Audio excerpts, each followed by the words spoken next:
ভারতের প্রধানমন্ত্রী নরেন্দ্র মোদীর পাঠানো শুভেচ্ছা বার্তার জবাবে এক বিশেষ পত্রে দুই দেশের মৈত্রীর বন্ধন আরও দৃঢ় করার প্রত্যয় ব্যক্ত করেছেন বাংলাদেশের প্রধানমন্ত্রী তারেক রহমান। টাইমস অফ ইন্ডিয়ার প্রতিবেদন অনুযায়ী গত শুক্রবার পাঠানো এই চিঠিতে তিনি দুই দেশের দীর্ঘস্থায়ী বন্ধুত্ব এবং জনগণের মধ্যকার সম্পর্ককে নূতন উচ্চতায় নিয়ে যাওয়ার আশাবাদ প্রকাশ করেন।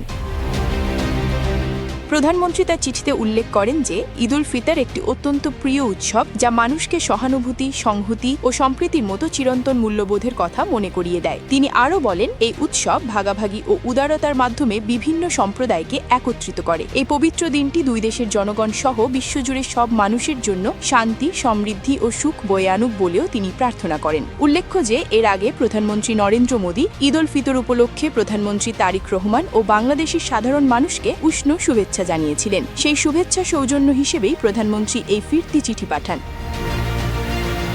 এর আগে অন্য এক বার্তাতেও প্রধানমন্ত্রী তারেক রহমান স্পষ্ট করেছিলেন যে বিদ্যমান পুরানো সমস্যাগুলো পেছনে ফেলে সমমর্যাদা ও বিশ্বাসের ভিত্তিতে বাংলাদেশ ভারত সম্পর্ককে সামনের দিকে এগিয়ে নেওয়া সম্ভব। কূটনৈতিক বিশ্লেষকরা এই চিঠি বিনিময়কে দুই প্রতিবেশী রাষ্ট্রের মধ্যে একটি ইতিবাচক ও সহযোগিতামূলক নতুন অধ্যায়ের সূচনা হিসেবে দেখছেন।